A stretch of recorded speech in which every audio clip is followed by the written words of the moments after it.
Pois bem, então, para mim é um desafio entrevistar o Conrado. Eu agradeço o convite da Marta, e eu já estou chamando de Conrado e de Marta porque nós fizemos apenas um acerto prévio a essa transmissão, que é a quebra de protocolo.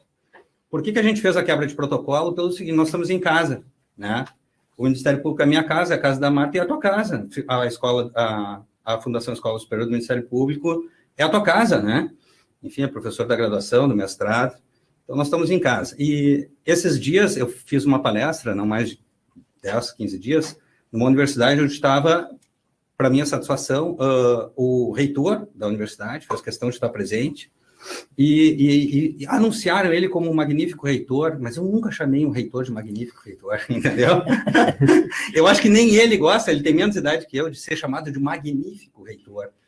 Então, assim, eu acho que essa quebra de protocolo é importante para a gente ter uma conversa mais descontraída, porque o direito de família é isso, né? É vida, né? Não é protocolo, é vida, né? A gente tem que fazer protocolo em audiência, mas o básico, né? Mas daqui a pouco tem que quebrar o protocolo. E aí aplicar técnicas específicas, né? Como de círculos restaurativos, de conciliação, de mediação, de autocomposição. Tem alguma restrição em relação à constelação familiar, porque eu acho que é uma coisa muito específica, que tu abre campos e fecha campos numa audiência, não tem tempo para isso. Talvez tenha que fazer várias, e aí pode dar um problema até maior, né? Não faça esse tipo de coisa. Respeito quem faça, quem tem essas técnicas, vai ter que deixar uma tarde inteira para uma audiência. E a gente tem audiência de 15 em 15, de 20 em 20 minutos, não tem campo para isso, né?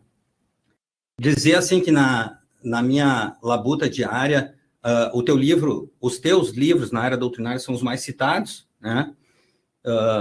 Porque eu encontro as respostas ali. Isso que é importante. Não adianta, quando eu fiz mestrado, queria que eu escrevesse teoria disso, eu vou fazer aquilo que é necessário para que o meu livro tenha prática, seja aplicado, né? Porque se não tiver prática, não tiver aplicabilidade, que eficácia tem?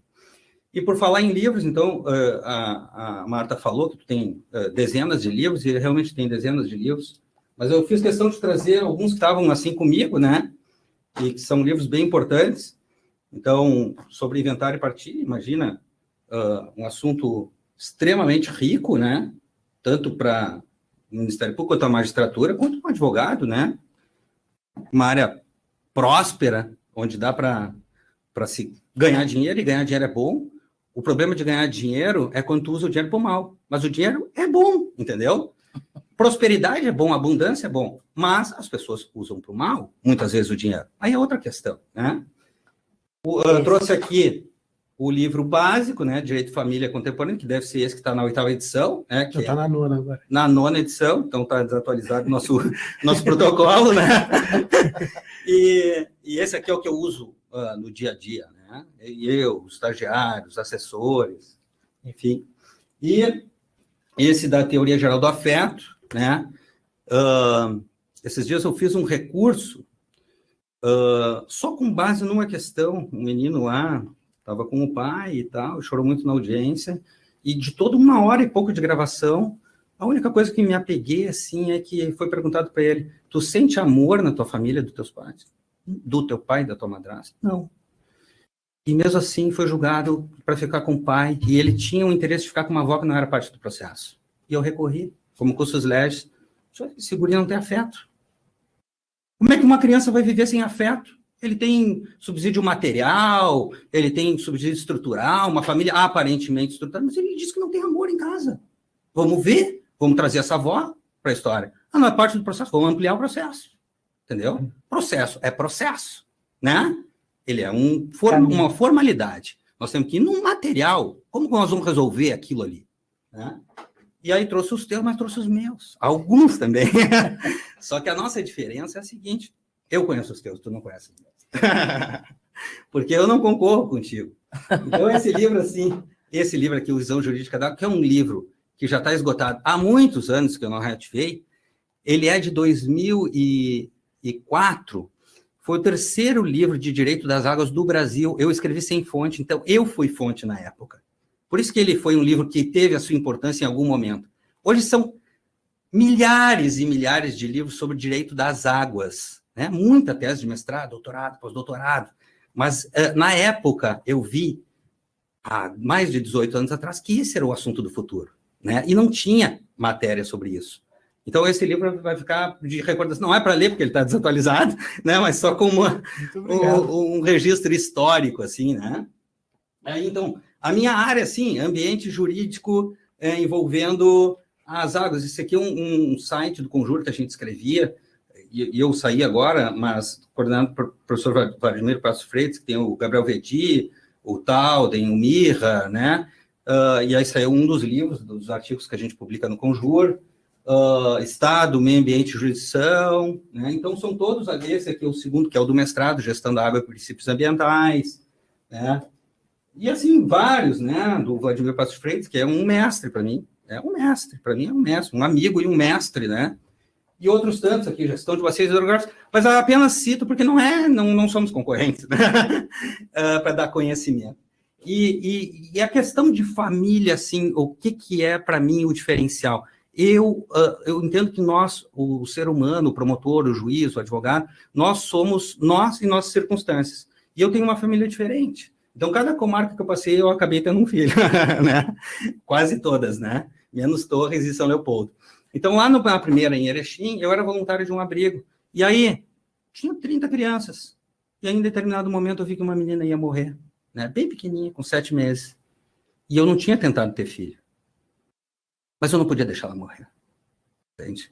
Não podia. E o diagnóstico, ela era cega e surda. Eu estava nem aí para isso. Eu só precisava resgatar aquela vida. E ela é minha filha, ela tem 18 anos. Ela ficou, não é cega e surda mais, mas ela ficou com sequelas importantes. E foi a melhor coisa que eu fiz na vida, entendeu? Depois em Bento eu tive uma menina biológica, e agora em Porto Alegre um menino, e tenho 2 divórcios, acabei de me divorciar, e um menino de 2 anos. Então são desafios, e isso eu trago para a minha vida do dia a dia, na área de família. E aí que eu sempre digo, olha pessoal, não vamos litigar, porque a pior pessoa para resolver o conflito de vocês sou eu ou o juiz. Nós não sabemos da vida de vocês. Como é que um juiz e um promotor, em 15 minutos, vão estar sabendo de todas as peculiaridades que eu tenho dessa minha história? Vocês têm que resolver. Por isso que eu tenho uma efetividade grande em conciliação, em mediação e etc. Por quê? Porque é isso. As pessoas têm que resolver os seus próprios conflitos. O Estado, o judiciário, existe e tem que existir quando é impossível a autocomposição. E é isso que diz o Código de Processo Civil, né? Estimular a autocomposição. Então, essa é a introdução, assim, que eu gostaria de falar, que esse teu livro do afeto é a base de tudo. É a base de tudo. Se tu tem afeto, tu tem direito, tu tem família. Né? É isso. Tá? Uma boa palestra e estão à disposição.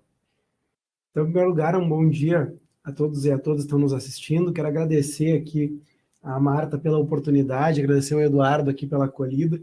E, de fato, Eduardo, eu me sinto em casa, né, apesar de ser advogado, porque, como tu bem falaste, hoje o meu dia a dia é estar junto com vocês dentro do Ministério Público, quer na graduação, no mestrado da FMP, quer também porque dos meus 12 livros, alguns são escritos junto com um colega de vocês do Estado da Bahia, que é o professor Cristiano Chaves, que inclusive foi o que antecedeu aqui nesse ciclo de palestras na última edição. Então, e até porque eu sempre vejo que todas as carreiras jurídicas e também as áreas que colaboram para que a gente consiga construir um direito que seja mais seguro para aqueles destinatários da norma, a gente precisa do serviço social e da psicologia. Então eu vejo que a gente sempre precisa ter essa postura de colaboração. E não foi por acaso que o Código de Processo Civil justamente traz essa lógica dessa colaboração, porque, independentemente, quer os de carreira pública, de carreira privada, quer de jurídica ou não jurídica, a gente precisa andar realmente entrelaçado, porque todos nós temos o mesmo sentido. A gente está aqui principalmente na lógica do direito de família, aquilo que nós temos como o mais humano dos direitos. Porque ou a gente faz uma intervenção qualitativa nessa família, ou a gente tem o total desprezo pelos direitos das pessoas envolvidas. Porque quando a gente tem uma demanda que chega até o teu gabinete na vara de família, ou que chega ao meu escritório, ou que chega ao gabinete do juízo, a gente tem ali o que nós chamamos desses restos de amor que batem às portas do Poder Judiciário, que ou a gente presta uma resposta célere, ou a gente deixa de prestar justiça. Então a gente tem aí uma grande preocupação com o direito das pessoas envolvidas, e a minha provocação aqui na manhã de hoje é para que a gente possa pensar nessa nova atuação das carreiras jurídicas. Por quê? Nós temos uma família que ela não tem modelos. E isso tem uma quebra de paradigma muito grande nos últimos anos. E isso não é ruim. Embora a gente saiba que muitas vezes exista um discurso de que até mesmo uma idealização de uma família que não existe mais, porque todo mundo aqui já escutou aquela expressão de que bom era no meu tempo, ou bom era antigamente, onde os relacionamentos eles não acabavam, e que existe uma crítica até mesmo, e todo mundo que já leu o Bauman tem a questão da modernidade líquida e dos amores líquidos, e que muitas vezes se utiliza isso como um critério de até mesmo diminuir a proteção dos direitos, diminuir a questão da liberdade. A verdade é bom o fato de nós termos uma família que nos é cada vez mais livre. Nós, aqui nesse ciclo de debates coordenado pelo CEAF, vocês vão ter a honra de, no mês de outubro, salvo engano, ter a participação do professor Giselda Hironaka, ela que é professora titular de Direito de Família na USP, e ela tem uma frase que é muito significativa, dizendo que hoje nós temos uma família cada vez mais sincera, ou seja, não importa quanto tempo as relações afetivas entre o casal vão permanecer, o que importa é que sejam relações pautadas pelo desejo. Porque o fato da idealização de uma família indissolúvel serviu muito mais para a violação de direitos do que para a proteção de direitos. E é isso que a gente precisa se preocupar, que nós saímos de uma família que até 88 ela era uma família institucional, ela era uma família enquanto uma instituição a ser preservada, e mesmo que para isso nós pudéssemos trazer o afastamento da proteção da felicidade desses sujeitos, hoje o que nós temos é uma família instrumental, ou seja, é aquilo que até é um nome um pouco estranho, o que nós chamamos na doutrina como uma família eudemonista, porque eudaimonia em grego quer dizer felicidade, ou seja, a família hoje, ela precisa ser um espaço para a realização da felicidade das pessoas. E isso, eu só vou conseguir ser feliz se o meu desejo, independentemente da minha orientação sexual, independente de ser uma escolha monogâmica ou não monogâmica, independentemente do número de sujeitos envolvidos, eu só vou conseguir ser plenamente realizado se eu tiver a liberdade de escolha afetiva. E aí entra em cena esse primeiro ponto da minha fala, que vem discutir esse direito de família mínimo. E aqui, dando os merecidos e devidos créditos a um colega de vocês do estado de Minas Gerais, que se chama Leonardo Barreto Moreira Alves, ele escreveu um livro que se chama Direito de Família Mínimo. Então ele foi o primeiro a trazer essa lógica de menor intervenção, tal qual como a gente tem no direito penal, para que nós também tenhamos dentro do direito de família essa menor intervenção. Bom, mas onde que nós poderíamos construir esse direito de família mínimo num estado tão interventivo? Porque o que a gente precisa pensar é que até 1988 nós só tínhamos um modelo de família protegido pelo Estado, ou seja, o olhar estatal para a família até bem pouco tempo atrás era um olhar monocromático. Eu só via o casamento heteroafetivo como digno de proteção. E a gente sabe que 88 veio trazer o rompimento desse modelo, onde as famílias convivenciais passaram a ter proteção expressa e, a partir da nova redação, a partir ali do parágrafo 4º do artigo 226 da Constituição Federal, onde nós temos ali o vocábulo também, nós temos ali uma cláusula geral de inclusão para permitir que outros modelos, mesmo aqueles que não estão expressos na Constituição, sejam protegidos enquanto família. Então, o que a gente pode pensar é que é muito recente essa abertura a outros modelos familiares, e que mesmo assim, nós estamos em 2022 e nós ainda temos na legislação, no Código Civil, apenas um olhar restritivo sobre família. Porque se nós dependêssemos apenas da previsão expressa do Código Civil, no livro de família, que está ali no artigo 1511 e seguintes, nós teríamos apenas a proteção para o casamento entre homem e mulher e a união estável entre homem e mulher. E aí, por isso, a gente precisa começar a afastar esse excesso de intervenção do Estado na vida privada. E a gente consegue construir isso a partir do próprio Código Civil. E aí eu convido o colega e a colega que está nos assistindo de localizar no Código Civil o artigo 1513, porque no artigo 1513 vocês vão encontrar que é defeso a qualquer instituição de caráter público ou privado interferir na comunhão de vida estabelecida pela família. Ou seja, é a partir deste artigo 1513 que a gente justifica essa lógica do direito de família mínimo. Para quê? Para que o Estado passe a respeitar a liberdade afetiva. Isso diz respeito, num primeiro momento, na formação dos vínculos familiares. Porque, veja só, não há dúvida que hoje a gente pode e deve proteger os relacionamentos entre pessoas do mesmo sexo. Mas isso só se fez possível a partir do julgamento da ADI 4277 e da DPF 132, julgadas em 5 de maio de 2011. Não há dúvida que o Estado do Rio Grande do Sul teve um papel muito importante a respeito disso. E aqui, as nossas homenagens ao desembargador aposentado José Carlos Teixeira Jorges, que foi o relator do primeiro voto no Brasil reconhecendo direitos aos casais do mesmo sexo, lá em março do ano 2000. E veja que, a partir desse movimento que iniciou até mesmo em 99, quando a 8ª Câmara Civil do nosso tribunal reconheceu que a competência para tramitar as dissoluções de uniões do mesmo sexo deveria ser a vara de família, é que nós chegamos em maio de 2011, onde esses julgamentos pelo STF à unanimidade puderam gerar que todos os direitos que são assegurados aos casais heteroafetivos devem ser assegurados aos casais do mesmo sexo, a ponto que, em 2013, o Conselho Nacional de Justiça editou a Resolução 175, que passou a obrigar todo o cartório do Registro Civil de Pessoas Naturais a celebrar o casamento entre pessoas do mesmo sexo. Ou seja, aí vem a primeira aplicação desse direito de família mínimo.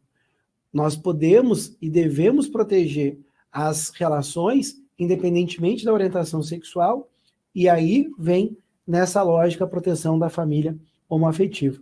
Agora, nós precisamos também pensar em outras conformações familiares. Porque, veja, nós todos fomos criados por uma lógica de uma família casamentária, heterossexual e monogâmica. Agora, não quer dizer que somente relacionamentos norteados por esta lógica é que devem ser protegidos. E aqui trago como exemplo a questão agora das uniões convivenciais, que antes de 88 passaram um verdadeiro calvário para ter o reconhecimento dos seus direitos. Veja que somente na década de 60 é que o STF, que na época tinha competência infraconstitucional, editou as súmulas 380 e 382 para reconhecer aos então concubinos o direito como sociedade de fato, e que sociedade de fato não tem nada a ver com direito de família, mas naquele momento foi o tipo de proteção que nós emprestamos a essas relações convivenciais. E hoje, em 2022, nós olhamos para a união convivencial e, mais uma vez, com intervenção do STF, porque não há dúvida que isso tudo mudou em 10 de maio de 2017, quando o STF julgou os temas 498 e 809, equiparando as questões sucessórias das uniões estáveis com o casamento, mas hoje não há dúvida que você vai olhar para uma união convivencial e vai dizer que ela tem os mesmos direitos de uma relação casamentária. Mas veja, olha quão grande foi o percurso para que esses direitos fossem assegurados. Mas isso decorre do quê? De que todo mundo foi educado numa lógica casamentária, heterossexista, e ainda nós temos o paradigma da monogamia como uma lógica a ser protegida pelo Estado. E aí, relembro que nós tivemos agora recentemente, no final de 2020, o julgamento dos temas 426 e 429 por parte do STF, que reconheceu por maioria a impossibilidade de se dividir a pensão previdenciária entre um companheiro paralelo com a família matrimonial. E veja que alguns ministros, inclusive, elevam a lógica da monogamia como um princípio. E monogamia não é princípio. Vocês recordando lá as disciplinas propedêuticas que vocês tiveram, assim como eu, na Faculdade de Direito, a gente tem uma diferença entre normas, regras e normas, princípios. E aí, até mesmo fazendo menção ao trabalho do professor Humberto Ávila, a teoria dos princípios, porque a monogamia não é um princípio. Ela pode ser uma norma-regra. E é claro que vai ter aqui espaço para interpretação. eu, pelo menos que tenho uma interpretação um pouco mais aberta, eu vejo que a lógica monogâmica, ela é uma norma-regra imposta ao casamento e não à união estável. Porque, veja, se você localizar o artigo 1566 do Código Civil, nós temos nesse artigo 1566 o dever de fidelidade recíproca entre os cônjuges.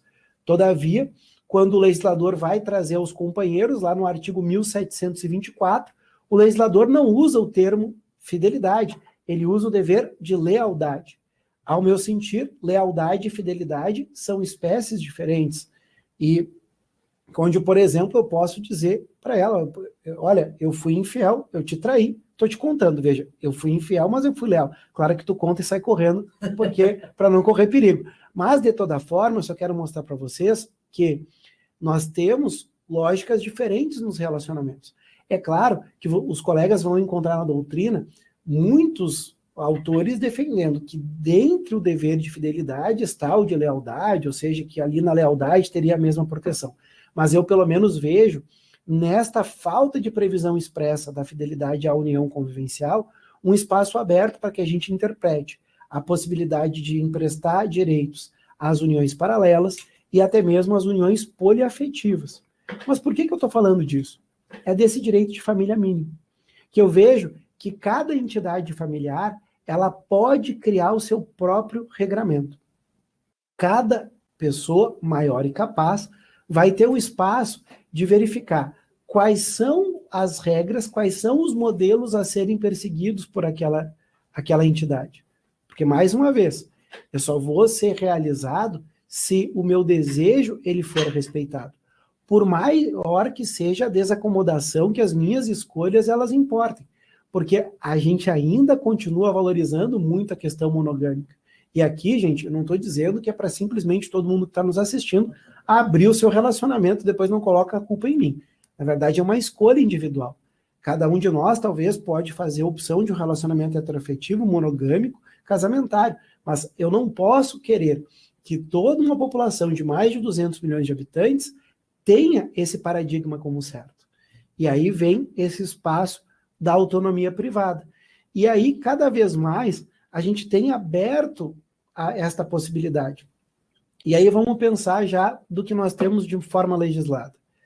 Veja que no artigo 1655 do Código Civil, nós temos a previsão que o pacto antinupcial ele pode conter cláusulas extrapatrimoniais, que nós chamamos hoje de questões existenciais, desde que não tenhamos questões proibidas em lei. E sobre o tema, inclusive, nós temos até um enunciado das jornadas de direito civil, e esses enunciados são muito importantes para que a gente possa atualizar a prática jurídica. Nós temos o enunciado 635 das jornadas de direito civil, que prevê esta possibilidade das cláusulas existenciais, desde que não afetem a dignidade da pessoa humana, os deveres da solidariedade. Ou seja, cada família pode, no seu pacto, e a gente pode aplicar essa lógica também nas escrituras de convivência ou contratos de convivência, de estabelecer o que melhor lhes aprouver, desde que nós não tenhamos limitação por lei. Então, eu não poderia ali abdicar, por exemplo, da situação do direito aos alimentos, porque nós temos uma lógica do dever de solidariedade. Agora, vocês acham plausível de que o Estado possa proibir um casal, que ele possa ter clausulações, por exemplo, de que o relacionamento ele não é norteado pela lógica da fidelidade? Vocês acham que realmente o Estado ele vai interferir na intimidade daquela família? Porque eles podem não colocar isso de forma pactuada, expressa, mas pode ser um acordo tácito. Olha, cada um de nós, uma vez por mês, vai poder sair com quem queira e está tudo bem. Porque, veja, eu vejo que nós trabalhamos ainda com uma lógica muito dentro do direito da moral.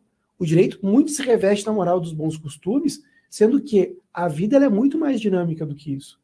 Repito, são pessoas maiores e capazes que vão estabelecer dentro do seu relacionamento afetivo o que melhor lhes aprouver. E aí vem a lógica desse direito de família mínima, de respeito à liberdade do sujeito. Por quê? A família, ela é base da sociedade, mas ela não está a serviço do Estado para o engessamento. A situação equivocada que nós tivemos por muito tempo e que ainda temos para parte da doutrina é que não deve o Estado dizer o que é família ou deixar de ser família. Isso são as próprias pessoas que devem se autorregulamentar. Também quero deixar muito claro que essa ideia do direito de família mínimo, por óbvio, não permite nenhuma situação de que a seara familiar esteja perpassada por violências, porque a própria Constituição, ela prevê a situação da intervenção em qualquer situação de violência, aí vem as medidas protetivas lá do artigo 22 da Lei Maria da Penha. Então, veja, o que aqui estou abordando e provocando os senhores é a ideia desse direito de família mínimo para a questão da proteção das liberdades individuais. Porque vamos pensar num outro exemplo, já vamos para um tema menos polêmico, então, porque eu sei que a questão da quebra da monogamia sempre nos causa um pouquinho de incômodo. Vamos para a questão da imposição de separação obrigatória ao maior de 70 anos. Vamos lá, então, para o inciso 2º do artigo 1641. E tu recorda bem que até 2010, até a Lei 12.344, essa idade era 60 anos.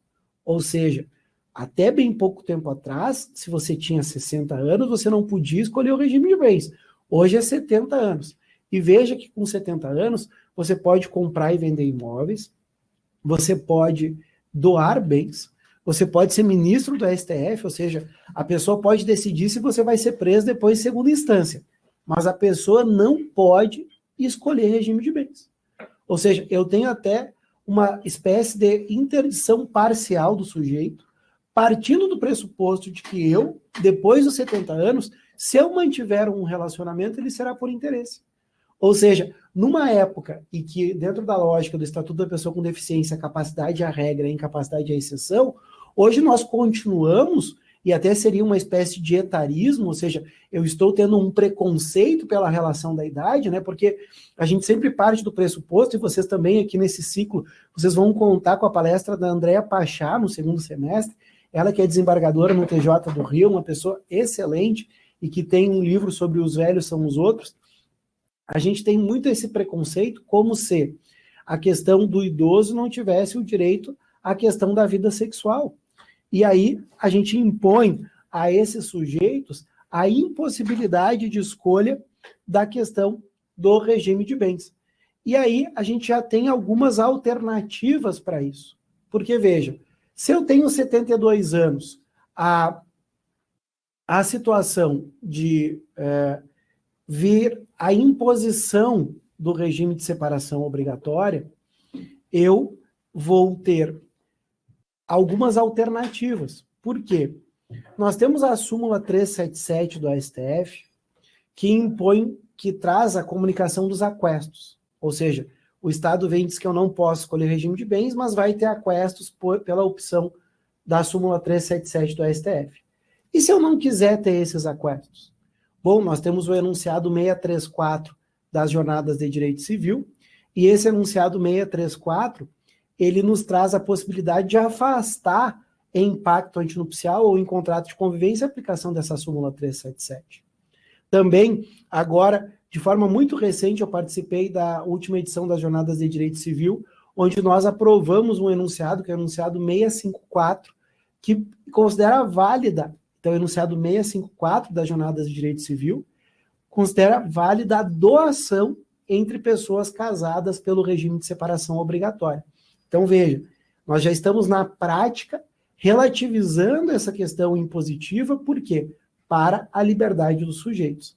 Mas aqui, tudo em cunho provocativo, né? Eu sei que muitas vezes essas situações elas nos acomodam, e aqui eu tinha visto no início que a colega de vocês, a Heloísa Zigliotto, que é procuradora das câmaras de família, ela está fazendo a nossa pós-graduação ali na FMP, em Família e Sucessões, que inclusive convido vocês a conhecer. A gente tem uma turma presencial que inicia em outubro, são encontros quinzenais, sexta e sábado, e a turma, essa semana estamos iniciando mais uma turma EAD, a Heloísa é a nossa colega lá no EAD, e teve uma aula ao vivo que a gente estava justamente discutindo isso, a questão da quebra do dever de fidelidade e o quanto isso nos gera essa situação, né, de, mas é família ou não, enfim, vocês vão ter argumentos, muitos argumentos reconhecendo a possibilidade, muitas pessoas dizendo que não é possível reconhecer essas uniões paralelas, eu vejo que sim, é possível. Mas veja, aqui nós estamos dentro da seara desse direito de família mínimo. Dentro dessa seara, da menor intervenção, porque nós estamos lidando com pessoas maiores e capazes. Agora, o que é importante é a gente pensar que, embora nós tenhamos a lógica do direito de família mínimo, a gente precisa ter o que eu chamo de direito da criança máxima. Porque dentro dessa família, nós temos pessoas que estão em processo de desenvolvimento, e o artigo 15 do ECA, ele fala justamente isso. A criança e o adolescente são pessoas em processo de desenvolvimento. E o artigo 18 do ECA, ele nos apresenta que é dever de todos a proteção dos direitos dessa criança, desse adolescente. E aí vem uma especial responsabilidade a cada um dos senhores que faz carreira dentro do Ministério Público, porque a intervenção de vocês se dá, na maioria das vezes, justamente para a proteção desses sujeitos. Desde 2019, vocês retomaram a intervenção ali no parágrafo único do 698, quando a mulher ela é titular de violência doméstica, né, titular de uma medida protetiva. Mas veja, a intervenção dos senhores e das senhoras no processo de família é justamente para proteger o interesse dessa criança, desse adolescente. E aí que vem esse direito da criança máxima. E que muitas vezes a intervenção dos senhores e das senhoras vem num sentido que pode soar até mesmo antipático perto desse pai e dessa mãe. Por quê? Nós precisamos afastar qualquer argumento adulto-centrista. Porque o titular do direito ali é a criança e o adolescente. E aí vem esse segundo ponto da minha fala, que é essa intervenção necessária dentro da família, e aí a gente pode ter até mesmo a situação da aplicação da guarda do ECA, onde você vai ter a necessidade, ainda que temporariamente, de retirar aquela criança da família natural e encaminhar para a família extensa, porque você pode ter pais que não tenham condições no momento, ou até mesmo de forma permanente, de ter um exercício da sua função parental de forma positiva. E aí vem esse sentido protetivo. E não só isso. Nas situações dos litígios decorrentes da conjugalidade e do companheirismo, é onde a gente precisa ficar muito atento na questão da proteção dos direitos da criança e do adolescente. Porque, muitas vezes, a gente costuma deixar passar algumas situações, e aqui não estou falando de nenhuma carreira em objetivo, estou falando das carreiras em geral, porque você vê que é uma família que tem uma boa condição financeira, a criança estuda num bom colégio, faz atividades extracurriculares, onde, em comparação muitas vezes, né, e aqui posso usar como referência a experiência do Eduardo, ele que é titular na vara da Restinga, onde ele vive com duas realidades. Ele lida ali com pensões alimentícias de 10% do salário mínimo, e você lida com um público de condomínio de luxo em Belém Novo, que você vai lidar com um público que a pensão alimentícia dessa família vai ser 50 salários mínimos. Ou seja, e eu entendo e eu imagino que deve ser a tua rotina, Eduardo, de ver uma família onde a pensão é 50 salários mínimos, e essa família que é 10% do salário mínimo, e tu, muitas vezes você vai olhar para a situação das demandas dessa família de classe média alta e vai dizer, olha, perto dessa família de 10% do salário mínimo, essa família de 10% do salário mínimo, ela tem muito mais risco, sim, mas aí a intervenção do Eduardo, e como qualquer outro colega do MP, vai ser, nós temos uma criança aqui que tem suas necessidades, mas nós temos também uma criança aqui da classe média alta que também tem necessidades e também tem vulnerabilidades. E aí, o nosso cuidado desse direito da criança máxima. E de que forma isso vai se manifestar? Primeiro ponto, a questão do compartilhamento. É vergonhoso ainda os dados da aplicação do compartilhamento no Brasil. Nós tivemos um aumento, sim, nos últimos anos, mas o que a gente não pode esquecer é que, de acordo com o parágrafo 2º do artigo 1584, o compartilhamento é a regra, a guarda unilateral é a exceção. E vejo que muito desse baixo ainda índice de compartilhamento e da supremacia de uma guarda unilateral materna vem muito da confusão dos institutos. Guarda e convivência não se misturam. Guarda quer dizer gestão. Guarda quer dizer o modo da decisão das questões estruturais da vida da criança. E é importante a gente lembrar, mesmo na guarda compartilhada, nós temos um lar que é a base de residência. E mesmo na guarda compartilhada, nós vamos ter um regime de convivência. E mesmo na guarda compartilhada, nós vamos ter fixação de pensão alimentícia. E aí, eu deixo como sugestão que os colegas possam fazer as leituras dos enunciados 603 até os 607 das jornadas de direito civil. Então, o enunciado 603 até o 607, que nos trazem ali questões importantes de diferenciação sobre guarda e convivência. Então, guarda é o modelo de gestão. E importante, mesmo que os pais não residam na mesma cidade, e aliás, o que eu defendo, mesmo que eles não residam no mesmo estado, nem no mesmo país, a guarda deve ser compartilhada. E isso está no parágrafo 3º do artigo 1583, e nós temos precedente do ano passado do STJ nesse sentido.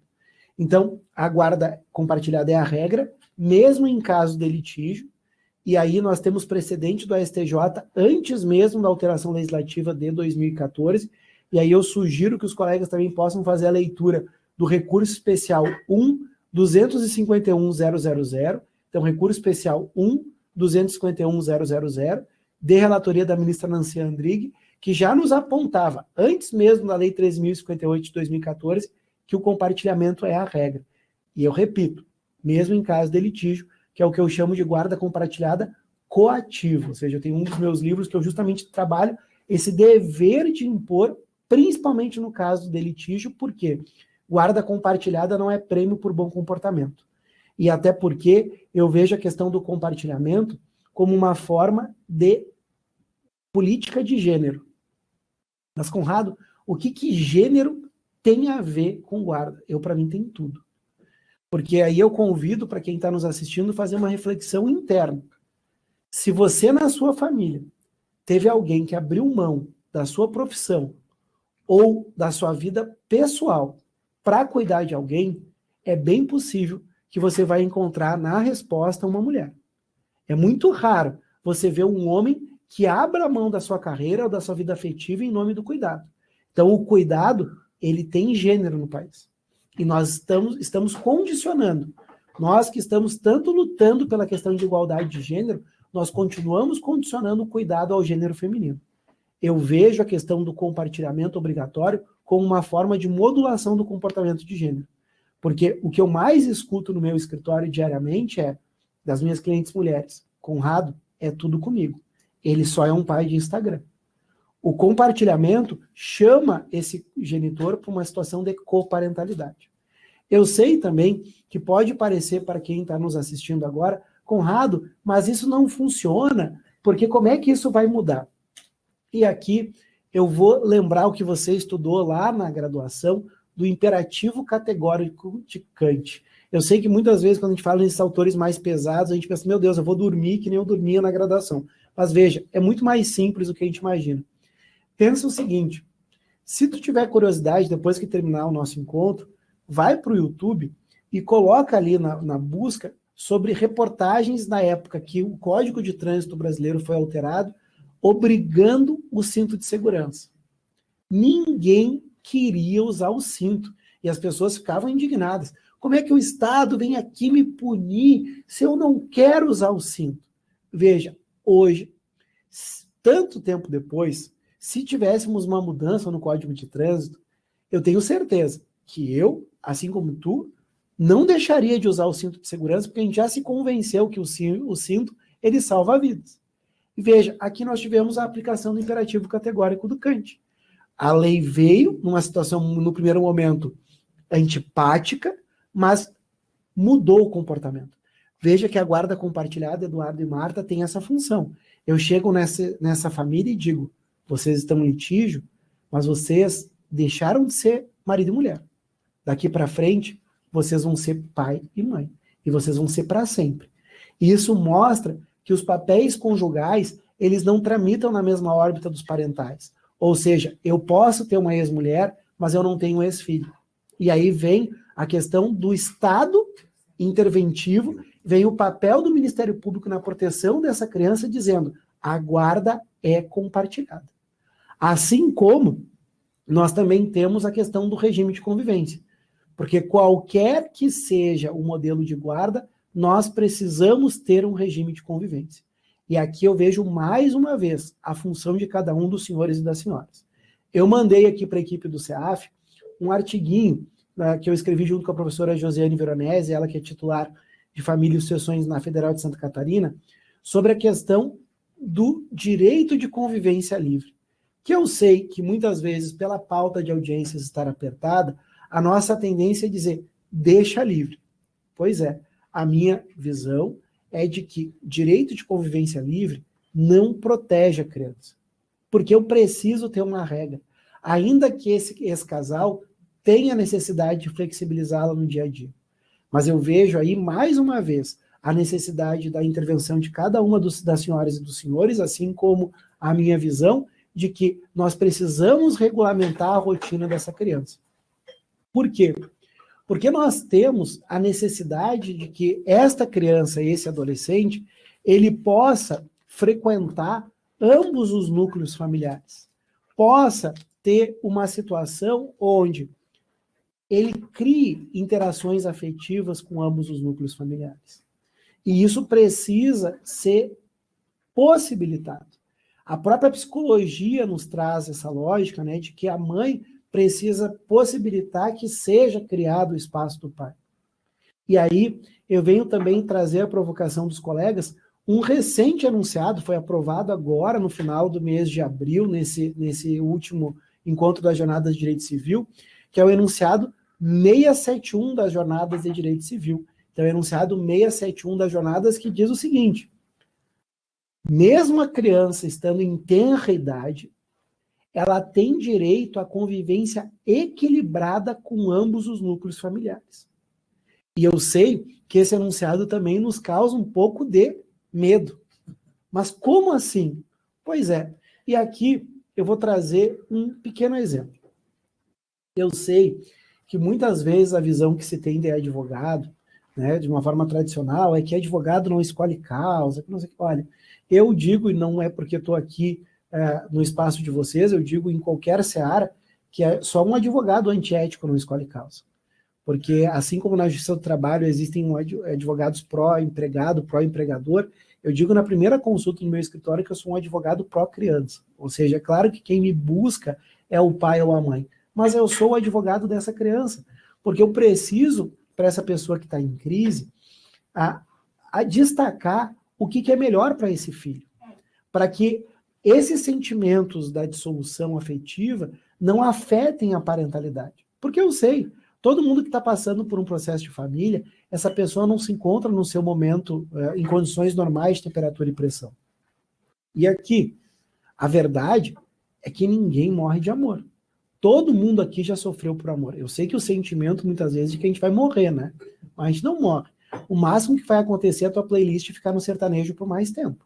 Mas agora, ninguém morre. Mas existe uma morte que pode acontecer, que é a morte da infância. Por quê? Se este ex-casal passa a usar o filho como instrumento de barganha ou instrumento de batalha, você pode ter a morte dessa infância. E é por isso, por exemplo, que eu não atuo em causas que envolvam guarda lateral, porque eu não acredito na guarda lateral, e eu sempre vou ter um regime de convivência estabelecido, porque o direito é do filho, de convivência com ambos os núcleos familiares. E aí eu sei que muitas vezes, na questão da tenridade, as pessoas têm resistência. Mas veja, hoje, até pela questão do mercado de trabalho, é muito comum você precisar delegar para uma cuidadora ou para uma creche nos turnos de trabalho da mãe.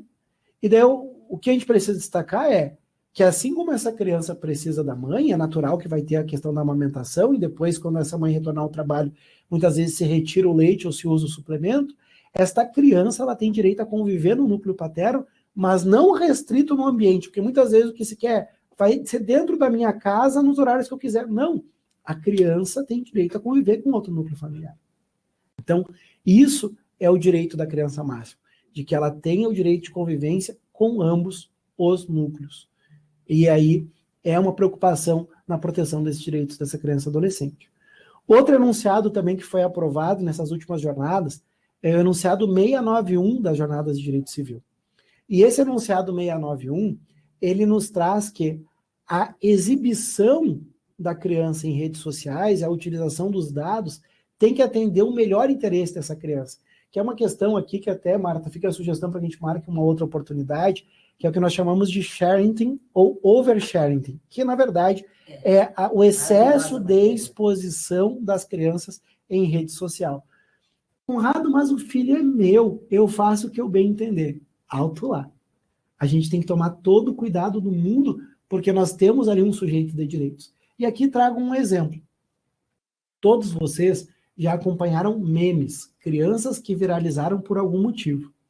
Veja, por exemplo, aquelas duas meninas que uma irmã apagou a velhinha de aniversário da outra e deu todo aquele fuzuê. Veja, essas crianças vão ficar o resto da vida marcadas como as gurias do bolo de aniversário. E quem divulgou isso foi um familiar. Então a gente precisa hoje ter uma função protetiva da exposição em redes sociais, porque antes isso tinha uma proporção menor. Antigamente, os pais andavam com a 3x4 dos filhos na carteira e mostravam.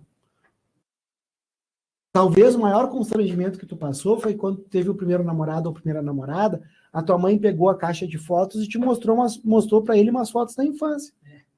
Hoje, a gente expõe a intimidade dos filhos em tempo real, quase como se fosse um reality show. E o que é pior, nós temos famílias enriquecendo por isso, com a monetização de canais. Ah, Conrado, mas sempre teve crianças que viveram da questão artística. Pois é, mas para a contratação de criança você precisa de autorização judicial, precisa garantir a escolarização. Hoje, para a questão de muitos influencers, que são crianças, que violam inclusive os termos de uso das plataformas, você precisa apenas de um celular conectado à internet. E aí, mais uma vez, vem a questão do direito da criança máxima, onde nós precisamos intervir para a proteção desses direitos. E aí, já por fim, unindo esses dois temas, eu deixo uma sugestão de leitura, que foi um texto que a Marta estudou comigo lá no mestrado da FMP, que, aliás, no segundo semestre também a gente tem seleção para o mestrado, então, para aqueles de vocês que têm vontade, talvez seja esse momento de estudar conosco ali na FMP no mestrado, um texto da Michelle Perrault, ela que é historiadora francesa, é um texto que se chama O Nó e o Ninho. E é um texto que é de 1990 e ele é muito atual, né, Marta? Porque ele trata lá, a Michelle Perrault, trata da família do século XVIII, que naquele momento era um nó e era um ninho. Porque você tinha uma família com essa visão institucional, onde as pessoas tinham lá a sua relação afetiva, mas presas à vontade daquele chefe de família, onde as mulheres elas não tinham autonomia. Hoje, a família ela deixou de ser um nó, mas ela continua sendo um ninho. Eu sei, e aí usando as próprias palavras da Michelle Perrault, que ela diz que quando as pessoas muitas vezes verbalizam que a família acabou e que a família morreu, geralmente são pessoas que não conseguem entender que a família se transformou. Ou seja, a gente acaba com aquele modelo de um único modelo, desse olhar antigamente monocromático da família que nós tínhamos, por uma família cada vez mais múltipla, com inúmeras possibilidades. E que dentro dessa família, nós temos o dever de proteger as crianças e os adolescentes de toda a lógica de exposição a riscos, porque elas são sujeitos de direitos e precisam da proteção para o seu bom desenvolvimento. Eu deixo também à disposição dos senhores o meu Instagram, é Conrado_Paulino. Lá vocês vão ter alguns vídeos, vão ter acesso a alguns outros materiais. E Marta e Eduardo, mais uma vez eu agradeço aqui a oportunidade de a gente poder estar conversando na manhã de hoje. Conrado, realmente, assim, ó, muito obrigado pela tua exposição. Quando ele disse vou acabar, eu disse não, entendeu? Temos muito ainda para se falar. Então, primeiro eu passo a palavra para o Eduardo para fazer aqui o início dessa preleção, mas eu não posso me furtar a dizer que estar aqui mediando é estar aqui refletindo. Eu tenho 35 anos de serviço público, 30 anos de Ministério Público. E passou um filme na minha cabeça enquanto você falava sobre a modificação dos processos de família que aconteceram nesses 30 anos. A dificuldade do colocar o cinto, a dificuldade de botar os filhos na cadeirinha e não levar o bebê na frente do carro, que pareciam, principalmente porque o cinto ainda era uma regra, mas o colocar o bebê na cadeirinha parecia ser uma proteção, levar o nenê no colo, né? Então, aquilo parecia que as mães estavam protegendo os filhos, quando, na realidade, estavam colocando em risco. Eu faço uma analogia para dizer que ficar, eu que sou uma mãe, todo mundo sabe, 3 filhos, né? E tenho um filho afetivo também. Então, assim, o ficar com os filhos sobre a tua guarda, sobre a tua asa, parecia ser o ideal. Parecia ser o ideal. O proteger daquele lar, às vezes, desfeito.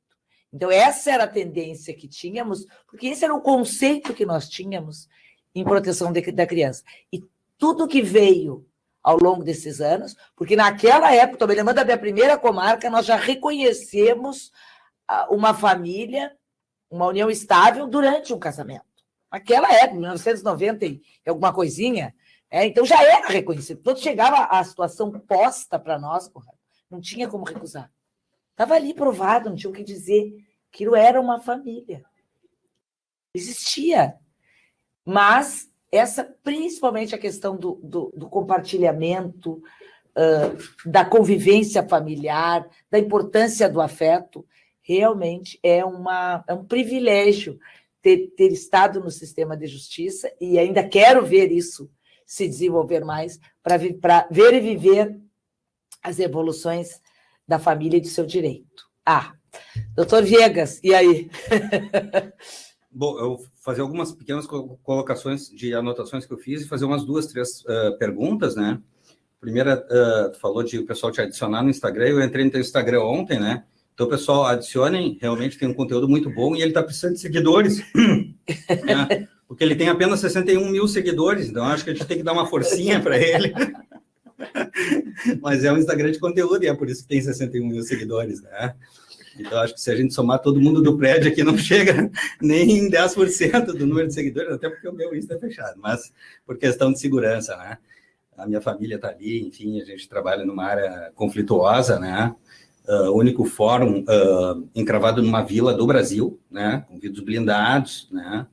E realmente tem que estar se cuidando, mas o teu Instagram profissional é muito bom mesmo e recomendo. Dizer assim que no Rio Grande do Sul nós temos grandes autores, né? Grandes autores. Na magistratura, quanto na advocacia, quanto na academia, quanto no Ministério Público, citando alguns do Ministério Público, por exemplo, Cláudio Barros Silva, na área de processo civil, Sérgio Porto, né? Lá da URGS, uma série de professores, né? O professor Ovidio Batista, por exemplo. E aí tu citou o Humberto Ávila, que daí já é na área mais do direito civil, propriamente dito, direito material, e dizer que nós somos muito gratos, né, muito honrados por ter tantos grandes, gigantes, né, e tu presta um serviço público com os teus escritos, assim, que não é para puxar saco, porque eu não puxo saco de ninguém, porque eu não preciso, entendeu? Mas é que é uma questão que é um reconhecimento público necessário. O reconhecimento ao Cláudio Barros, ao Sérgio Porto, ao Ovidio, que já se foi, mas, enfim, que está presente conosco nas suas obras, a ti, que nos blinda com tanto conteúdo, né? Que nos resolve nossos problemas ali no dia a dia. E dizer que tu citou o Ávila, né? E aí eu fico pensando o seguinte, tu falou de princípios e falou de dignidade da pessoa humana, que é a base de tudo. E o Ávila, na teoria dos princípios, diz assim, isso não é princípio. Isso é sobre-princípio. Está acima de tudo. Derruba os demais princípios. Porque os princípios, quando colidem, eles não se derrubam uns aos outros, mas os sobre-princípios estão além, né? É mais ou menos isso que ele diz. E falar da súmula 377, dizer assim que uma súmula da década de 60, ela é de 64, ela não está mais compatível com o Código Civil atual, né? Agora o STJ deu uma flexibilizada numa interpretação aí, dizendo que tem que ter prova de esforço comum e tal. Essa súmula já tinha que ter sido revogada, né?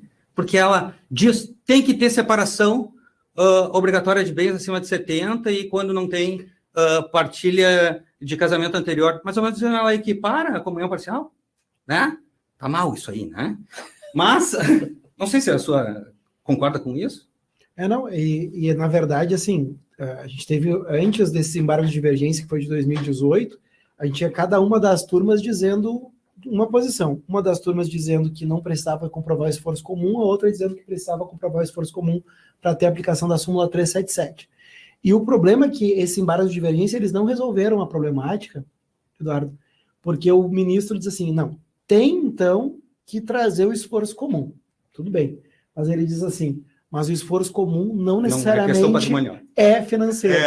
Então, assim, não pode ser afetivo, mas todo mundo tem esforço comum dentro de uma família, o que é né? esforço comum? Né? Ficar casado é o esforço comum. Exato. Então não resolveu nada. E já deu uma balançada na jurisprudência no tribunal aqui também, né? As duas câmaras uma delas já mudou de posição em razão disso. Mas daí gerou uma baita polêmica, né? O que é esforço? Sempre tem esforço comum.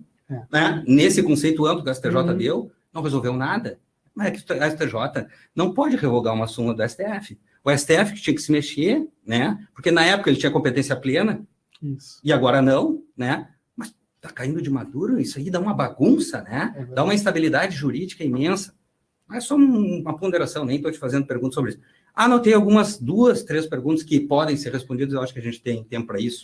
Agora, ou para os novos ciclos, uma delas é a seguinte, por exemplo, audiências de 15 em 15, 20 em 20, uma necessidade, mas uma incompatibilidade. Como é que eu vou resolver numa audiência, é o meu dia a dia, mais de 10 por tarde? O básico, divórcio, patrimônio, guarda, visitas e alimentos. Como? Só um desses pontos já vai mais de 20 minutos, entendeu? Como? Mas é que são milhões de processos no Brasil, uma demanda absurda. O que eu faço? Tá? Não sei se tu concorda com isso ou não. Mas não é assim, ó. Teve acordo, não, fechou em audiência e passa para diante. Filtra. O que tem consensual aqui? Divórcio é consensual? Ok. A questão da guarda compartilhada é consensual? Ok. Né? As visitas. Tudo bem? Assim, o assado? Ok. Qual é a divergência? Alimentos e patrimônio. Ok? Filtra. Pum. Aí tu resolve o seguinte, não precisa estudo social. Que retarda o processo. Não precisa perícia psicológica ou psiquiátrica. Alimentos, patrimônio. E se tu tira alimentos, patrimônio é uma questão particular. Resolve o que é, nem MP mais tem. Então dá umas filtradas, assim, entendeu? Não precisa resolver os 5 pontos. Mas se tu filtrar o processo e centrar naquilo que é, o que o código diz, né? O saneamento, né? O que é o polêmico? E aí tu vai ver, o juiz abre o prazo de 10 dias para dizer as provas sobre os pontos polêmicos. O resto já está homologado. Sentença parcial, antecipada, homologatória, enfim, né? Não sei se tu concorda com isso. Não, é isso. A gente até tem um enunciado do IBD, enunciado número 18, que diz a possibilidade de que o juiz aplique o 356 do CPC, ele decida o divórcio desde logo, e o processo ele siga sobre os demais pontos divergentes, né? Eu concordo totalmente com a necessidade de que a gente possa ter esse comportamento, até porque, Eduardo, que o que ainda precisa, e não vai ser a nossa geração que vai presenciar isso, é essa cultura da consensualidade, né? Que, infelizmente, a gente teve já um avanço significativo, porque o atual CPC ele tem 39 dispositivos que fala da questão da autocomposição. Mas a gente sabe que nós ainda não fomos formados para trabalhar pela questão da autocomposição. Eu, pelo menos, incentivo bastante a questão, né, de forma privada, até porque a minha opinião é de que quem paga custas processuais não deveria usar o Sejusc. E por que eu tenho essa visão? É que quem tem dinheiro para pagar custos processuais tem dinheiro para pagar mediador privado. Eu não acho justo 2 grandes empresários ocuparem o horário do Sejusc que poderia ser para assistidos da Defensoria Pública. Tá? O que eu posso fazer no meu dia a dia? Eu encaminho para mediação privada, para não ocupar o horário do Sejusc. Claro, quando nós temos um encaminhamento pelo juízo, né, eu não tenho o que fazer, mas eu, pelo menos, procuro diligenciar dessa forma. Agora, tu tocou em outro ponto essencial, que, sim, a gente precisa, nas questões de guarda e convivência, da perícia psicológica, social e, às vezes, até psiquiátrica. E aí a gente tem um motivo de alerta aqui que eu divido com vocês, que é o fato de que hoje, no estado do Rio Grande do Sul, nós temos apenas 22 psicólogos concursados no Tribunal de Justiça. Ou seja, para todas as matérias, que não é só o direito de família, nós temos apenas 22 psicólogos concursados. E isso é um problema, porque quem é assistido pela Defensoria Pública ou por advogado privado que não tenha dinheiro para pagar as custas processuais e que precisa do benefício da assistência judiciária, não vai ter dinheiro para pagar um perito particular. E ele vai depender desses apenas 22 profissionais concursados. O que o tribunal tem feito? Tem usado de terceirizados. O problema é que esses terceirizados, eles ganham apenas R$400 pela perícia realizada. Cá entre nós, não há condições temporais de dedicação para alguém fazer um trabalho de qualidade por R$400, porque não é só uma entrevista, ele vai ter que fazer o laudo, ele muitas vezes vai participar da audiência de instrução. Então, assim, esse é um fator que me preocupa. Eu tenho colaborado ali na comarca de Canoas com o doutor Diego. O doutor Diego é titular de família, numa das varas de família de Canoas. Ele é nosso aluno na FMP, na Pós em Família, e a gente está criando um projeto piloto para capacitar esses terceirizados. Então, eu estou fazendo um trabalho ali voluntário para quê? A gente conseguir pegar esses terceirizados e tentar fazer um movimento junto até o próprio tribunal para melhorar a remuneração desses terceirizados, porque pela restrição orçamentária o tribunal não consegue chamar mais psicólogos no momento. Então, a gente, a médio prazo, vai continuar com terceirizado. Então, a gente precisa capacitar esses terceirizados, né? Então, assim, mas esse é um fator que me preocupa, e até para a gente pensar o seguinte: em muitas áreas do direito, a gente critica a questão da seletividade da justiça. Muitas vezes isso vai lá no direito penal. E vejam que, com isso, a gente acaba tendo uma seletividade da justiça no direito de família. Porque aquele que tem condições financeiras, o juiz vai nomear um perito, essa pessoa vai pagar a pretensão honorária do perito, e não só isso. Essa pessoa vai ter condições financeiras de pagar um bom assistente técnico, que vai fazer quesitos e que vai ter como contribuir para a qualidade dessa perícia.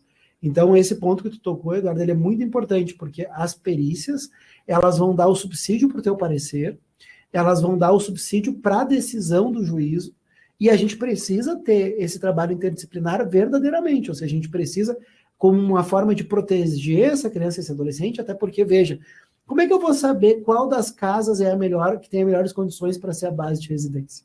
Como é que eu vou saber se aquele modelo de convivência ele atende o melhor interesse da criança? É com a perícia. E aí a gente tem esse problema hoje no Rio Grande do Sul. Eu gostaria de ressaltar que a qualificação não está apenas com o Conrado, mas está na nossa assistência, que eu estou vendo aqui, ó, a Ana Adelaide, colega altamente qualificada na área, a Suzana Lousada, da mesma forma, aqui a Adalgisa, ela sabe tudo isso aqui de cabeça e um pouquinho mais, né? Muito mais.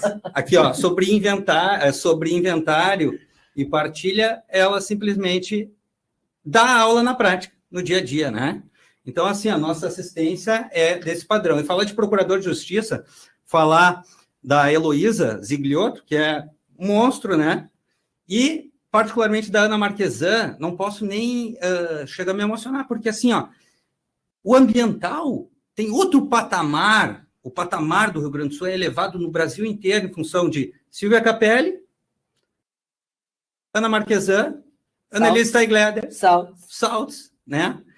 Enfim, nós temos gigantes. E aí a Ana Marquesan foi a procuradora de justiça para uma vara de família, para uma câmara de família.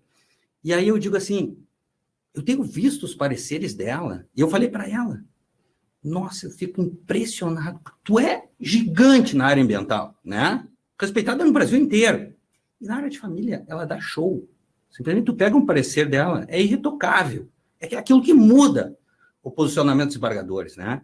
Então, fico bem satisfeito de, olha, a qualidade da nossa assistência. E aí, uma homenagem às mulheres, né? Estava falando que as mulheres levam, muitas vezes, as casas nas costas, e nós temos aqui acho que esse ponto que o Conrado trouxe da questão de gênero e o direito de família e a questão do compartilhamento da convivência familiar é um ponto importantíssimo de ser trazido, debatido e, aos poucos, né, Conrado, mudando o sistema de justiça. Porque na hora, como a gente disse aqui, como o Conrado tem dito em todas as aulas, na busca de proteção, a gente acaba sendo segmentário, né? Então, eu acho assim, ó, realmente, se de um lado os homens têm que compartilhar a convivência familiar com as mulheres, por sua vez, tem que permitir e entender que essa convivência dos homens é tão importante quanto a sua maternidade. Falo isso de ser uma mãe loba, né? Uma mãe gata com os filhos, mas assim, o quanto é importante. Eu tive um enteado em guarda compartilhada, informal, né? E que foi uma grande experiência, mas o quanto é importante que os pais assumam, mas que as mães permitam, como tu diz, às vezes em relações conflituosas e num próprio sistema de busca de proteção, entender que nem sempre a maneira que nós queremos é a melhor maneira.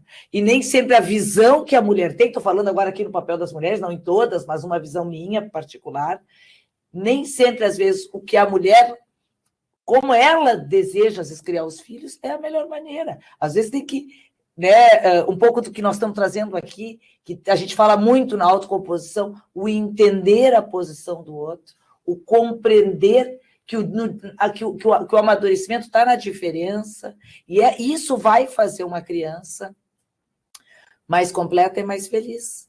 Às vezes não sobre a superproteção das mamães, ou superproteção dos papais. Dos pais, na verdade é isso também. Nós estamos numa sociedade de risco, violenta, estressada, e isso a gente está trazendo também para as relações familiares. Conrado, assim, tem mais uma pergunta? Registrar assim aqui. Isso é a regra. Ou a guarda fica com a mãe, ou a guarda é compartilhada com residência materna. Isso é meu dia a dia. Mas registrar que há exceções, por exemplo, na minha turma de concurso, sem dar nomes, meus colegas vão saber de quem eu trato. Há mais de 20 anos, um colega leva sozinho 3 filhos, sendo que uma acamada, assim, bem compromissada. E é um pai e mãe e promotor, entendeu? Há exceções e exceções, né? E é muito bonito o que ele faz, assim, soubesse assim, o grau de comprometimento e o grau de envolvimento desse colega, que tem que estar sempre substituindo para cumprir aquela demanda sozinho, sem a pensão reversa, porque também tem isso, né? Normalmente o homem paga a pensão, mas a mulher, quando não paga, né? O contrário, a regra é o contrário, aí não paga, né? Então não tem esse suporte quando o pai assume tudo, né? E, Eduardo, essa é uma pergunta que está no chat aqui. Uma colega faz essa colocação. Como tu vê, Conrado, essa questão quando os pais compartilham a convivência e a guarda, e como fica a questão da pensão? Porque a colega trouxe um sentimento, às vezes, da prática, que às vezes os pais aceitam esse compartilhamento para não se comprometer com as questões financeiras. E aí, professor Conrado? Daí foi em boa hora que, numa jornada anterior, foi aprovado o enunciado 607. Esse enunciado 607 da Jornada de Direito Civil, ele nos traz que a fixação da guarda compartilhada não impede a fixação da pensão alimentícia. Porque, de fato, ali, quando a gente teve a Lei 13.058 em 2014, muitas pessoas buscaram o judiciário para o compartilhamento, não para a questão da cogestão, mas sim pela questão do pensionamento. E hoje já temos essa consolidação que o compartilhamento ele não afasta a questão do pensionamento, até porque você tem ali uma das casas que é a casa base. E por maior que seja esse tempo de convívio, né, que antigamente a gente chamava de visitas e que hoje a gente chama de direito de convivência, você acaba tendo um maior número de dias desta criança com uma das casas, onde as despesas elas vão ser arcadas por esta casa, né? Ou seja, a questão da escola, a questão do plano de saúde. E assim, né, vamos pensar o seguinte, a gente sabe que socialmente a gente ainda tem, na maior parte do tempo, uma situação onde você tem uma diferença econômica entre homens e mulheres. Uhum. E que daí, e sempre o argumento tá, mas ela também não tem obrigação? Tem, mas de acordo com a sua capacidade financeira. E uma outra situação, que claro, isso daria um evento só para isso, tá? Mas aqui só para a gente pensar, é só provocativo.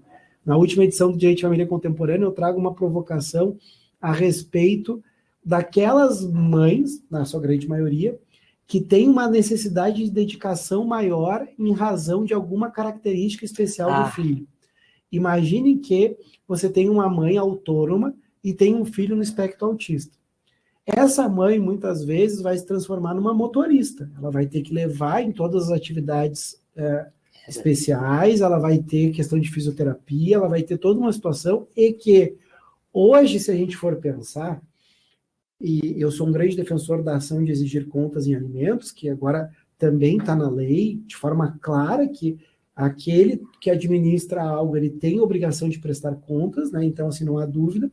E aí, como é que você vai fazer se você tem uma pessoa que vão ter despesas maiores por parte dela, na questão desse cuidado, e que, às vezes, ela vai deixar de ter disponibilidade maior para atender no seu consultório odontológico, no seu consultório médico, no seu escritório de advocacia?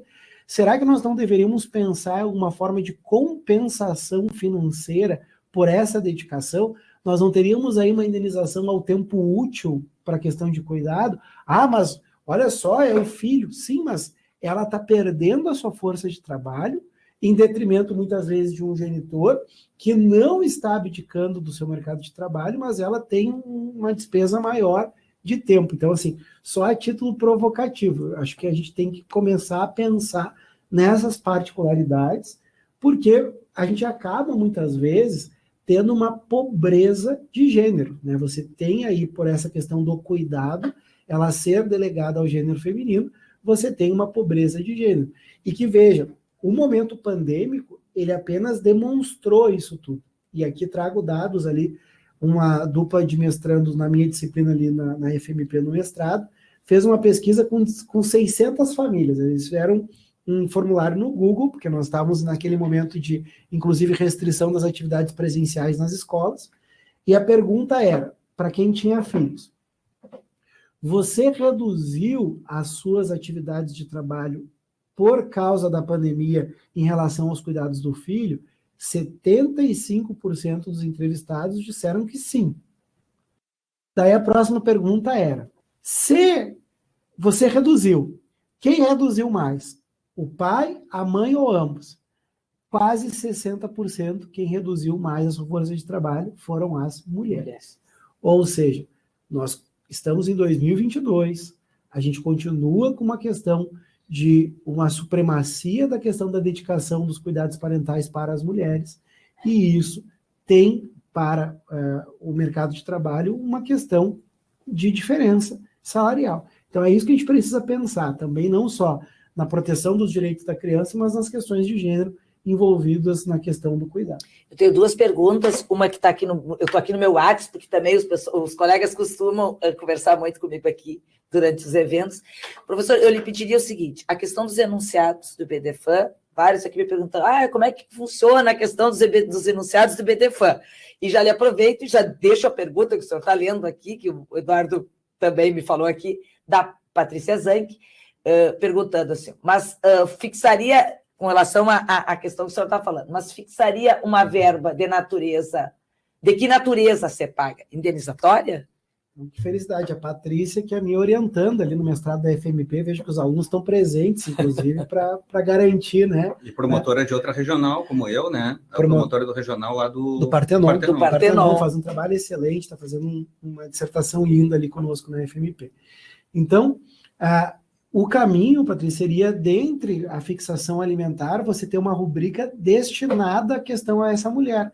Porque depois, se você precisasse prestar contas, você teria ali, aqui nós temos meio salário mínimo, nós temos ali parte do pensionamento direcionado a ela em razão da dedicação, né? Porque o que eu espero é que nós tenhamos cada vez mais uma situação voltada a que a ação de exigir contas ela seja uma realidade, então que ela possa depois demonstrar, olha, não, isso aqui é para mim, realmente, para minhas despesas, ou para compensar as tardes que eu preciso me dedicar ao filho que eu não consigo atender no meu consultório.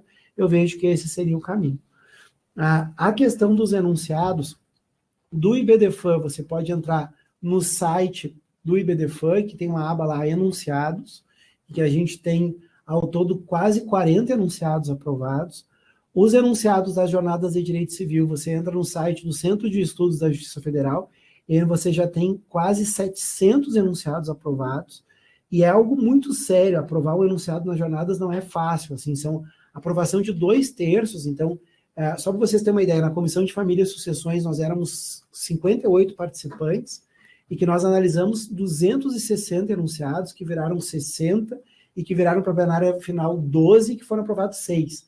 Né? Então, assim, de 260 viraram 6, ou seja, é algo muito difícil a aprovação.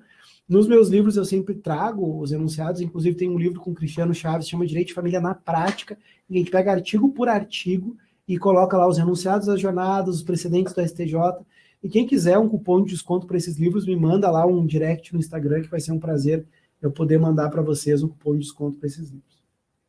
Ó, a Suzana colocou aqui no chat, né? Ela mesma estava doutora, me ajude aqui com o IBDFAN.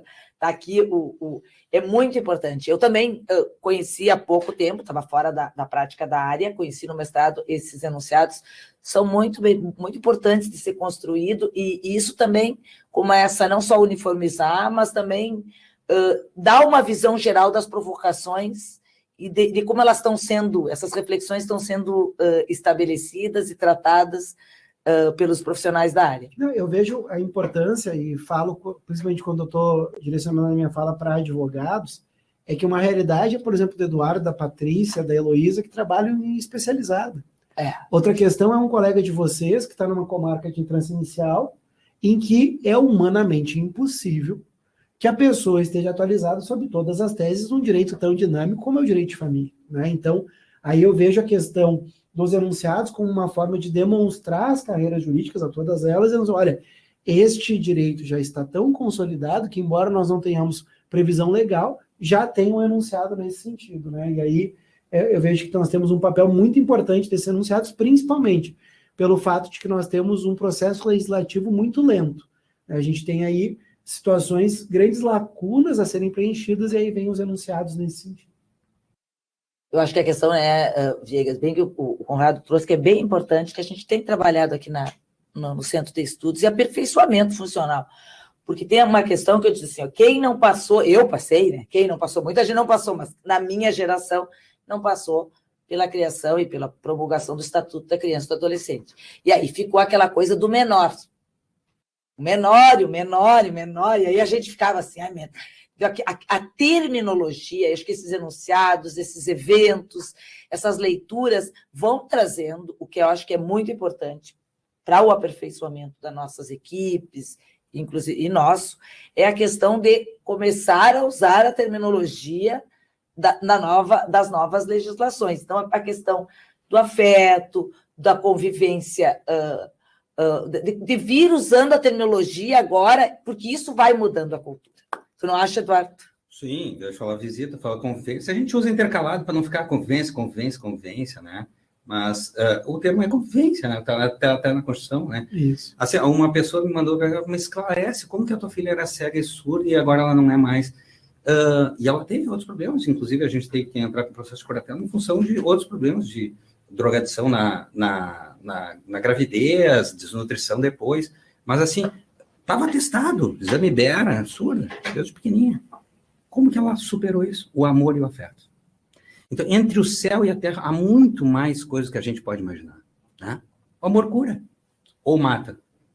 O amor de uma mãe que não rompe o cordão umbilical, que não deixa o seu filho cair, que não permite a convivência do filho com a família do pai, que não dá autonomia, mata. Então, o amor é bom ou é ruim? O dinheiro é bom ou é ruim? Depende da energia que tu coloca nele, né? Mas eu tenho, como nós temos 3 minutos, eu vou deixar algumas provocações para os próximos, tá? 2, particularmente. A primeira que eu anotei aqui, agora, de improviso, assim, o tamanho da possibilidade do referendo do advogado, do defensor público e do promotor de justiça em relações da área de família. O que vale e o que não vale, né? Só questões patrimoniais valem ou não, porque isso evita um monte de processo para o futuro, né? E uma outra questão, que pode ser polêmico. Polêmico. É para ser polêmico mesmo. Então, assim, tem que evitar esses milhões de processos de judicialização, porque, cara, vai jogar uma pauta de 1 ano para ter uma audiência de 15 minutos. Então, assim, na minha realidade de pobreza, né, tinha 100 mil habitantes, pobre, mas tem os ricos também, como falou. Pego Belém Novo, Lami, Ípica e uma série de coisas. A maioria dos processos, mais de 80 processos, são demandados pela Defensoria Pública, ok? Qual o trabalho da Defensoria Pública, como tu faz, antes do ajuizamento da saúde. Né? Essa questão a gente tem que debater, né? Porque se a maioria dos processos é demandada pela Defensoria Pública, e eles têm umas câmaras de autocomposição, mas são limitadas, assim como o Sejusc é limitado, né? Então, como que a gente poderia... Não jogou os documentos, alguma pessoa, funcionário, estagiário, alguém recebeu, enfim, algum defensor público, e aí, vamos ajuizar. Tem como evitar que chegue lá no fórum, na justiça? É uma questão que a gente tem que debater, porque não é o promotor que entra com a ação, né? Nós temos outra ponta também, né? Uma ponta importante, importantíssima. O serviço deles é relevantíssimo. Mas temos como evitar que tenha milhões e milhões e milhões de processos, né? Eu encerraria minha participação com essa provocação para talvez um momento futuro, porque nós aqui já estamos, né, esgotando a nossa participação. Não, sem dúvida. Eu vejo que não só por parte da defensoria, mas por parte da advocacia, a gente precisa ter essa virada cultural, né? A gente ainda tem essa lógica, essa idealização que o momento da audiência é o momento onde a mágica vai acontecer, né? E eu entendo, tem situações verdadeiramente que a gente precisa dessa intervenção, porque existe muita idealização da figura do juiz, do promotor, né? E aquilo que vocês colocam em sala de audiências, aquilo reverbera naquela família. Porque para sempre eles vão ficar, lembram o que a promotora falou em sala de audiência. Então, assim, nem todo mundo tem um amadurecimento necessário para conseguir fazer isso de forma antecedente. Mas, de toda forma, é uma construção, né? Momentos como esse são momentos que nos geram muitas vezes mais incomodações do que certezas, mas que a gente precisa, e que bom a gente poder ter essa abertura ao saber, né? Porque eu sempre parto do pressuposto, aquele que diz que sabe tudo é o que menos sabe, né? A gente está sempre aprendendo, a gente está sempre revisitando os nossos pontos de vista, né? Então aí, mais uma vez, agradeço, Eduardo, agradeço, Marta, e a todo mundo aqui do CEAF pela oportunidade aqui de a gente estar trocando e que a gente possa, em seguida, estar aqui conversando mais vezes. Antes de eu passar a palavra final aqui para o nosso palestrante, para o nosso querido colega debatedor, eu diria que eu estou escrevendo uma minha dissertação, é autocomposição. E esse ponto que o professor Conrado traz, realmente convido, porque daria uma outra questão, que é o papel, né, que... Vou dar um spoiler da minha dissertação. O papel da educação, o papel da mudança de cultura, mas principalmente a distribuição de papéis, e que, certeiramente, na prática, o Eduardo já disse, o importante é que chegasse no judiciário as questões polêmicas, e que as questões que têm consenso não poderiam, deveriam chegar dos demandantes já como um consenso firmado, assinado, consensuado. Isso permitiria que aquele momento precioso e caro, judicial, ficasse realmente para as questões polêmicas e que há necessidade de intervenção estatal. Não só porque é polêmica, porque às vezes pode ter uma polêmica, pode ter um conflito, mas que uma justiça multiportas, com uma intervenção psicológica, com uma intervenção de ampliar a vinda de outras pessoas, é muito mais importante do que, às vezes, a fala do juiz e do promotor. E que, graças a Deus, né, não graças a Deus, mas graças à alteração legislativa que foi hoje, o novo Código de Processo Civil nos trouxe, que é a questão de que a autocomposição é para ser a norma, porque nós sabemos que, na prática, quem devia estar naquele processo é a avó, é a tia, a madrinha, que busca essa criança. E, realmente, eu acho que o papel dos escritórios da advocacia e da defensoria, lógico, são primordiais em desenvolver essa advocacia cooperativa, que, assim como a mediação e a negociação, para nós, deve ser cultuada e buscada. Palavras finais, Eduardo. E para essa colocação, como tu também colocou, a advocacia tem que mudar e tem. Então, assim, já que nós vamos falar de defensoria e advocacia, que são quem gera as demandas, nessa área, porque na área ambiental somos nós. E aí a gente esgota no inquérito civil o TAC antes de entrar com uma ação civil pública, é a exceção. Nós já somos preparados para isso. Nós somos talhados e orientados para isso, evitar a judicialização. Uma ação civil pública não demora menos de 15 anos para transitar em julgado. Depois começa a execução, né? E aí, 30 anos, que isso? Vamos esgotar no TAC. Então, se nós vamos falar disso, nós vamos fazer um convite ao presidente da OAB para tratar do assunto e para a defensoria, todos envolvidos, com vistas a evitar a judicialização desnecessária, né? Isso repercute muito naqueles que precisam, porque aí é mais célere, né? Dizer assim só para ti, que foi uma grande satisfação para mim, né? Uma grande satisfação. A participação da Marta, que ia ser secundária, acabou sendo... Apaixonada, eu sou aluna do professor. Então, assim, que bom que esse ciclo de debate está na mão, né, de quem é o especialista, porque eu sempre respeito os especialistas, né? Se a gente for falar de penal, tem que respeitar o de penal. Se a gente for falar do oftalmologista, tem que respeitar o oftalmologista. Tu é especialista na área de família. Eu sou na área de recursos hídricos, mas trabalho na área de família, então eu posso dar alguns pitacos, mas não posso citar de cabeça os enunciados todos esses que tu cita. Então, é muito importante a tua participação, assim, como coordenador geral disso aqui, que realmente engrandece o Ministério Público. Muito obrigado, viu? Professor Conrado. Mas eu tenho que agradecer a acolhida de vocês que estão nos assistindo, Eduardo e Marta. Muito obrigado, eu estou sempre à disposição. E a nossa audiência aqui foi imensa.